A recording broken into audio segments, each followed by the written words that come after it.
اس کریم کا شکر ادا کرتے ہیں جس نے ہمیں آج جمعہ کے پابند میں اپنے پاک گھر کے اندر اپنا حبیب مکرم صلی اللہ علیہ وآلہ وسلم کا ذکر خیر کرنے سننے کے لیے حاضری کی توفیق بخشی ہے۔ اس کریم کی بارگاہ میں عرض گزارتے ہیں جب تک ہمارے جسموں کے اندر جان باقی ہے اللہ ہم پر اسی طرح کرم فرمائے۔ محتشم سامعین، دین اسلام کی تعلیمات میں سے بڑی اہم تعلیم جس کو ہم زہد التقویٰ کے نام سے جانتے ہیں، نبی پاک صلی اللہ علیہ وآلہ وسلم نے اپنی حیات طیبہ میں دو چیزوں پر بڑا زور دیا، بار بار دہرائی ہے صحابہ کے سامنے۔ وہ کون سی؟ ایک تو نبی پاک صلی اللہ علیہ وسلم اس بات پر بڑا زور دیتے تھے کہ صحابہ پر موت کو یاد رکھو، موت کی تیاری کرو، کسی وقت بھی موت تمہاری آنکھوں سے اوجھل نہیں ہونی چاہیے، کیونکہ جب تک انسان کو موت یاد رہتی ہے پھر اس کا قدم گناہ کی طرف نہیں اٹھتا،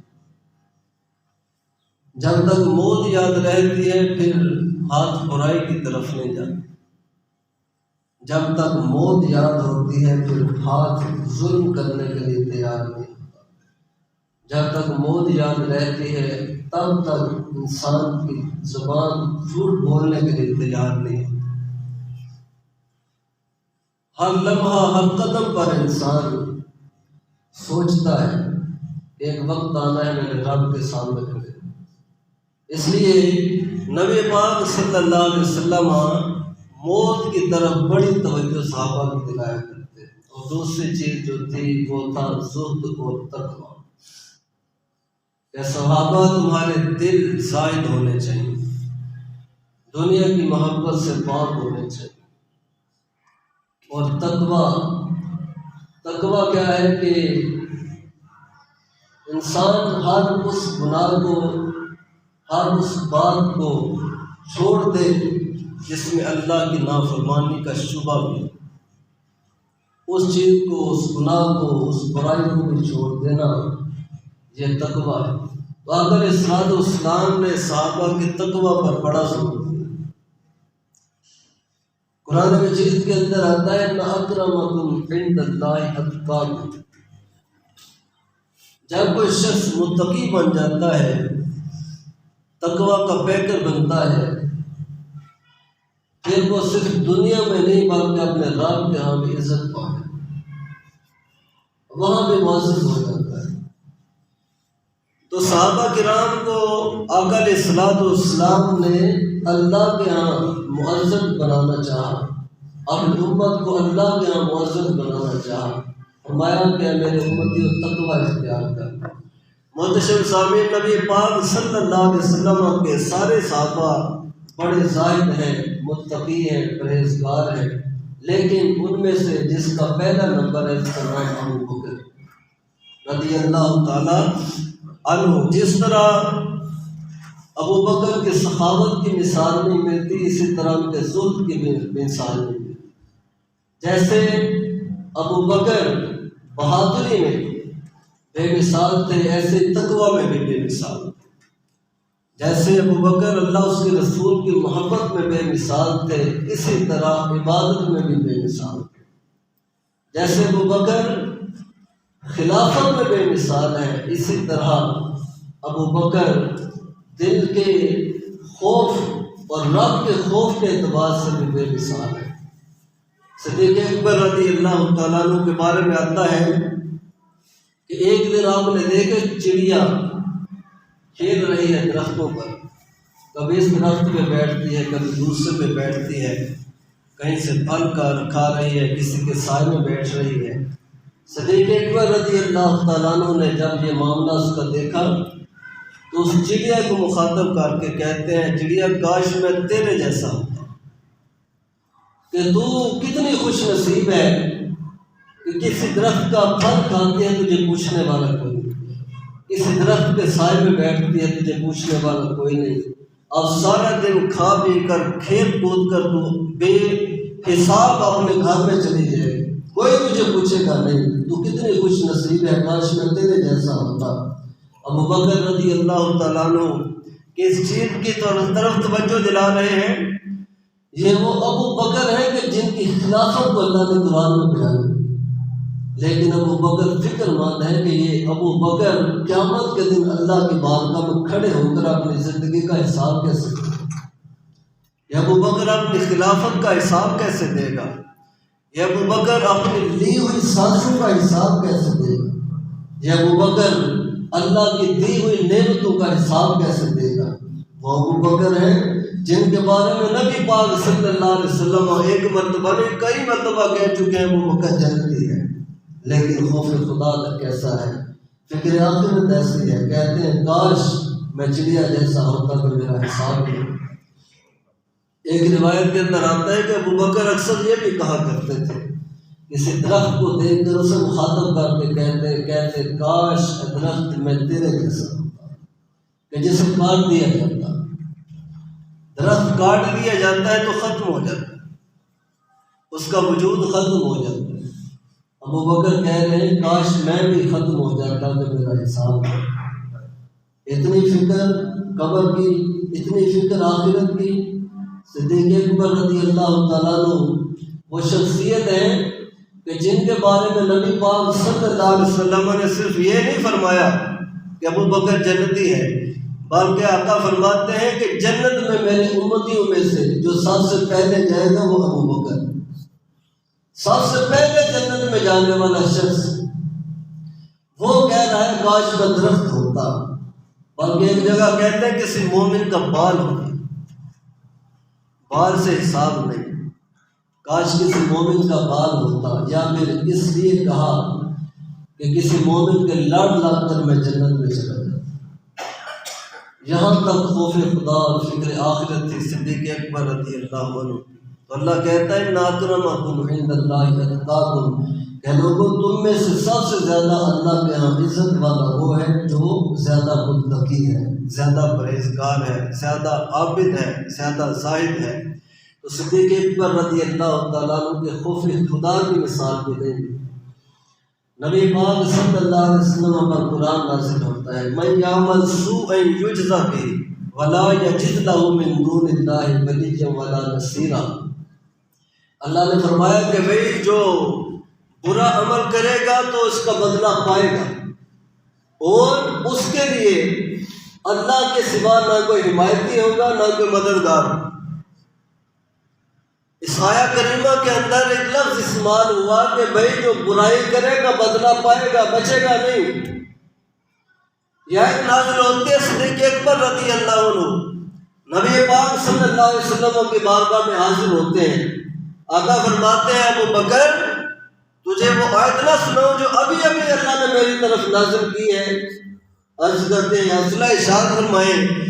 نبی پاک صلی اللہ علیہ وسلم نے جب آیا کریمہ پڑھی، ابو بکر نے اس کے مفہوم پر غور کیا کہ جو برائی کرے گا بچے گا نہیں، بدلہ دے گا، تو ابو بکر رضی اللہ عنہ کام لگے،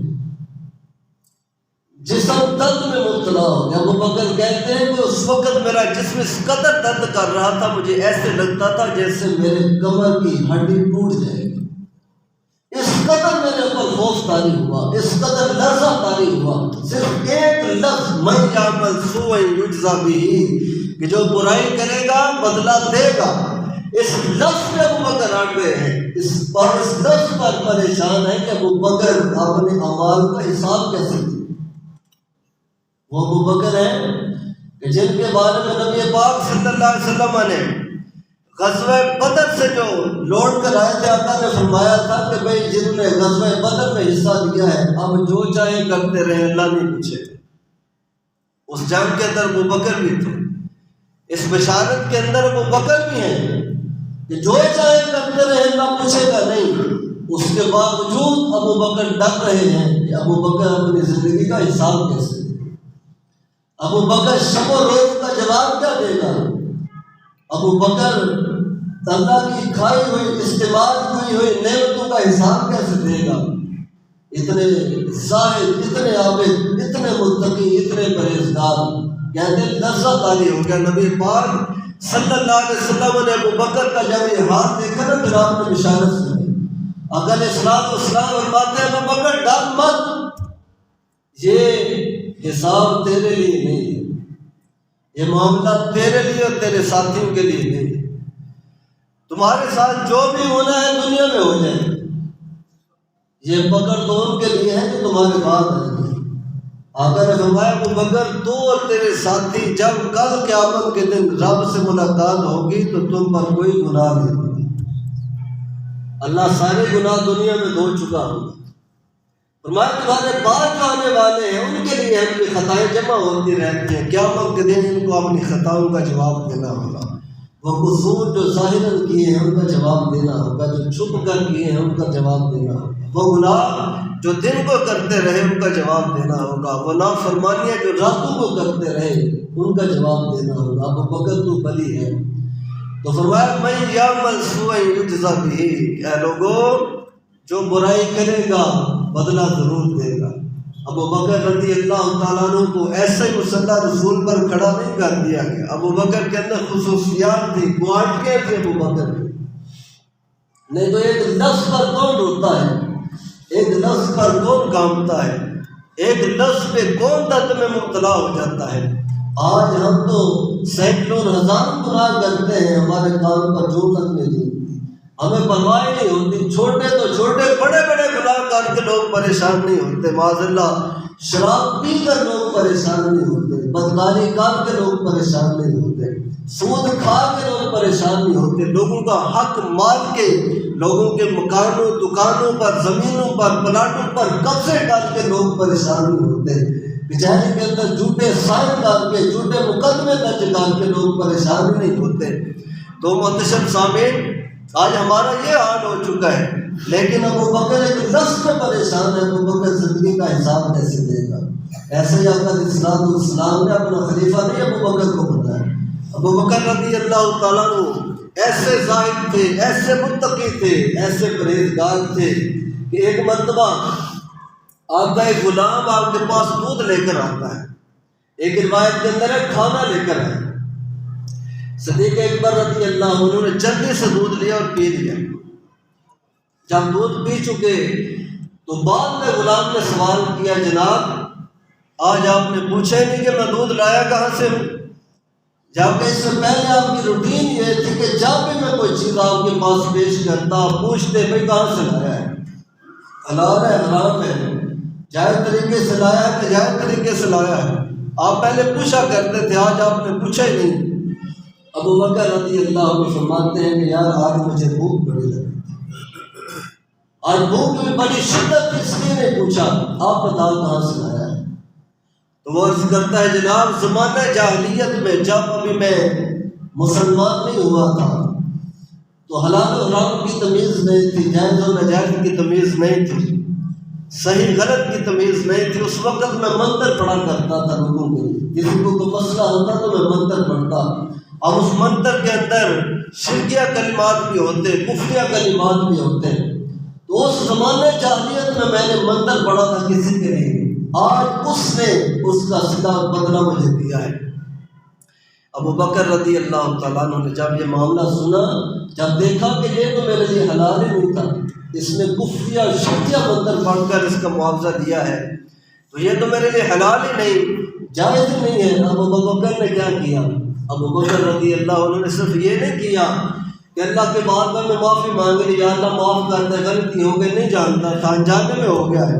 ابو بکر نے صرف یہ نہیں کیا بلکہ اپنے گلے کے اندر انگلی ڈالی، کیونکہ گلے میں انگلی ڈالنے سے الٹی آتی ہے، کہہ آ جاتی ہے، گلے میں انگلی ڈالی کہہ آ گئی، وہ جو دودھ اندر گیا تھا سارے باہر آ گئے۔ دودھ باہر آنے کے بعد بھی ابو بکر خاموش نہیں رہے، اپنے ثمر پہ فخر نہیں کیا ابو بکر نے بہت بڑا کام کر دیا ہے، بلکہ ابو بکر کہتے ہیں یا اللہ جو کرنے پر ابو بکر قادر تھا وہ ابو بکر نے کر دیا، لیکن ابھی بھی کوئی ذرہ، ابھی بھی کوئی قطرہ ابو بکر کی رگوں میں رہ گیا ہے تو ابو بکر کو معاف کر، یا اللہ ابو بکر کو معاف کر دینا، اس کی رگوں میں اگر اس دودھ کا کوئی قطرہ رہ گیا ہے۔ تو یہاں پر علماء نے اصول لکھا ہے کہ بندے جو کرنے پر قادر ہے وہ نہیں کرتا، تو پھر اس میں معافیا نہیں صرف مانگتے رہنا کہ نماز نہیں پڑھی یا اللہ معاف کر دے، زکوٰۃ نہیں دی یا اللہ معاف کر دے، نہیں، بلکہ علماء کہتے ہیں جب اللہ نے تجھے قادر کر دیا ہے اس عمل کے کرنے پر، پھر وہ عمل کر، عمل کرنے کے بعد معافی مانگ، یا اللہ معاف کر دے، قضا ہو گئی تھی۔ اما زکوٰۃ دے، زکوٰۃ دینے کے بعد معافی مانگ، یا اللہ 2 4 10 سالوں کی نہیں دے سکا تھا، آج اب احساس ہوا ہے جو نہیں دی تھی مجھے معاف کر دے۔ زکوٰۃ دینے کے بعد، عمل کرنے کے بعد معافی مانگی۔ ابو بکر کہتے ہیں یا اللہ جتنا نکالنے پر ابو بکر قادر تھا وہ تو اس نے نکال دیا، جو رہ گیا اس میں مجھے معاف کر دے۔ تو ابو بکر رضی اللہ تعالیٰ عنہ ایسے عابد تھے، ایسے متقی تھے، ایسے پرہیزگار تھے۔ یہاں پر ابو بکر نے ایک اور بھی ضرور دیا، غلام نے کہا تھا جناب جب بھی کوئی چیز آپ کی بارگاہ میں لائے ہو آپ نے پوچھا ہے کہاں سے لے کر آیا؟ ابو بکر نے اصول دیا کہ جب تیرا بیٹا تنخواہ سے زیادہ پیسے لے کر آئے تو اسے پوچھا کر، جب فیکٹری سے پہلے 50,000 آمدن ہوتی تھی، اس دفعہ لاکھ لے کر آیا تو اس سے پوچھ کہ کہاں سے لے کر آیا ہے، کہیں کوئی حرام کا کام تو نہیں اس نے شروع کر دیا، کوئی ناجائز کام تو نہیں شروع کر دیا، کہیں شراب تو نہیں بیچنے لگا، کہیں نشہ تو نہیں بیچنے لگا، کہیں لوگوں کے راستے تو نہیں روکنے لگا، کبھی کہیں لوگوں کے گھروں میں چوریاں تو نہیں اس نے شروع کر دی۔ یہ پوچھو اپنی اولاد سے کہ بھئی یہ زیادہ مال پہلے سے زیادہ لے کر آیا، کہاں سے لے کر آیا ہے، کیسے کمایا ہے؟ یہ اصول ہمارے دین کا ہے۔ جب والدین اس طرف توجہ نہیں کرتے، حلال و حرام سمیٹتے جاتے ہیں، تو پھر اولاد بگڑتی ہے، پھر اولاد نافرمان ہوتی ہے، پھر اولاد شریعت کی حدوں کو توڑتی ہے۔ جہاں پر ایک بڑی پیاری حکایت بزرگوں نے لکھی بات سمجھانے کے لیے، ایک چور تھا، چوری کی تو پکڑا گیا، سزائے موت کا حکم ہوا، اور جب تختہ اعدام پر گیا تو پھر پوچھنے والوں نے پوچھا بتا بھائی کوئی تیری آخری خواہش ہے؟ کہتے ہیں ہاں۔ بھائی وہ کیا ہے؟ ماں کو بلا، ماں سے بات کرنا چاہتا ہوں۔ اس کی ماں کو بلایا گیا، کہتا ہے اماں پاس ہو، تیرے کان میں بات کرنا چاہتا ہوں۔ اماں پاس ہوئی تو اس نے بات کرنے کے بجائے ماں کا کان اپنے دانتوں کے اندر دے، ماں کا کان دانتوں سے پکڑ لیا اور چھوڑتا نہیں، لوگ چھڑاتے ہیں چھوڑتا نہیں، پھر آخر کس طرح چھوٹا کہ اس کا کان کے 2 ٹکڑے ہوئے، آدھا کان ہی اتر گیا۔ اب وہاں جو لوگ موجود تھے بڑا ڈانٹا، بڑے غصے ہوئے، کہتے ہیں ظالم یہ کیا کیا، تیرا آخری وقت ہے اور آخری وقت میں تو لوگ نیکی کر کے جاتے ہیں، تو نے ماں پہ ظلم شروع کر دیا ہے۔ تو کہتا ہے جناب ظالم میں نہیں، ظالم تو میری ماں ہے۔ بھائی وہ کیوں؟ اس لیے کہ آج اس تختہ اعدام پر پہنچا ہوں تو میں اپنی ماں کی وجہ سے پہنچا۔ بھائی وہ کیسے پہنچا ہے؟ کہتا ہے جب میں چھوٹا تھا تو ایک مرتبہ میں نے چوری کی تھی، چوری کا مال لا کر اپنی اماں کو دیا تھا، میری اماں اس پر بڑی خوش ہوئی تھی، میری اماں نے مجھے ڈانٹا نہیں، مجھے واپس نہیں لوٹایا کہ جا جہاں سے چوری کر کے آیا واپس لے کر آ، میری ماں نے پکڑا، خوش ہوئی، پھر لے کر آیا، پھر خوش ہوئی۔ کہتا ہے جب اماں ایک مرتبہ خوش ہوئی تو میرے حوصلے بلند ہو گئے، تو یہ کام تو اچھا ہے۔ میں آگے بڑھتا گیا، ایک چھوٹی سے چوری سے بڑی، بڑی سے بڑی، اور آج اس تختہ اعدام پر پہنچ چکا ہوں۔ کہتا ہے ظالم میں نہیں، ظالم تو میری اماں ہے۔ تو یہ اصول ہمارے دین نے دیا ہے کہ بھائی اولاد مال لے کر آئے، اولاد کوئی چیز لے کر آئے اس سے پوچھ کہ بھائی کہاں سے لے کر آیا ہے، حلال سے کمایا ہے یا حرام طریقے سے کما رہا ہے، یہ ہمارے لیے جائز ہے یا ناجائز طریقے سے لے آیا ہے، کہیں اللہ کی نافرمانی کر کے مال تو جمع نہیں کر رہا، تو یہ ہمارا حق بنتا ہے۔ ابو بکر رضی اللہ عنہ کے پاس جب بھی کوئی چیز پیش کی جاتی تو ابو بکر پوچھ کے بتا لے کر کہاں سے آیا ہے۔ تو یہ زہد اور تقویٰ اللہ نے ابو بکر کو عطا کیا تھا۔ صحابہ کہتے ہیں کہ مرتبہ ابو بکر صدیق رضی اللہ عنہ بیٹھے ہیں اور رو رہے ہیں، ارد صحابہ جمع ہیں، ابو بکر رونے لگے، صحابہ خاموش کرانے کے بجائے ان پر بھی ابو بکر کے رونے کا اثر ہوا، صحابہ میں رونے لگے۔ یہ صحابہ کے اندر بڑی خوبی تھی کہ صحابہ کا اکثر وقت خوف خدا میں روتے ہوئے گزرتا تھا، صحابہ کا اکثر وقت محبت الہی میں روتے ہوئے گزرتا تھا، صحابہ کا اکثر وقت محبت رسول میں روتے ہوئے گزرتا تھا۔ تو ابو بکر رضی اللہ عنہ کو روتے ہوئے دیکھا تو صحابہ بھی رونے لگے۔ صحابہ کہتے ہیں کہ ہم کافی دیر روتے رہے، اب آنکھوں سے آنسو خشک ہو گئے، لیکن ابو بکر آپ بھی رو رہے۔ صحابہ کہتے ہیں ہمیں یہ کیفیت دیکھ کر دوبارہ آنکھوں میں آنسو جاری ہو گئے، ہم دوبارہ رونے لگے، دوبارہ آنکھوں سے آنسو خشک ہو گئے، ابو بکر آپ بھی رو رہے۔ اب کچھ دیر کے بعد ابو بکر خاموش ہوئے۔ ہم نے پوچھا جناب وجہ کیا ہے، کیوں اتنا روتے ہیں؟ ابو بکر کہتے ہیں کہ اس لیے ایک مرتبہ نبی پاک صلی اللہ علیہ وسلم کی بارگاہ میں حاضر تھا تو آقا علیہ السلام کسی چیز کو خود سے دور ہٹا رہے تھے۔ میں نے عرض کی اصل چیز تو کوئی نظر نہیں آتی، آپ کس چیز کو پیچھے ہٹا رہے ہیں؟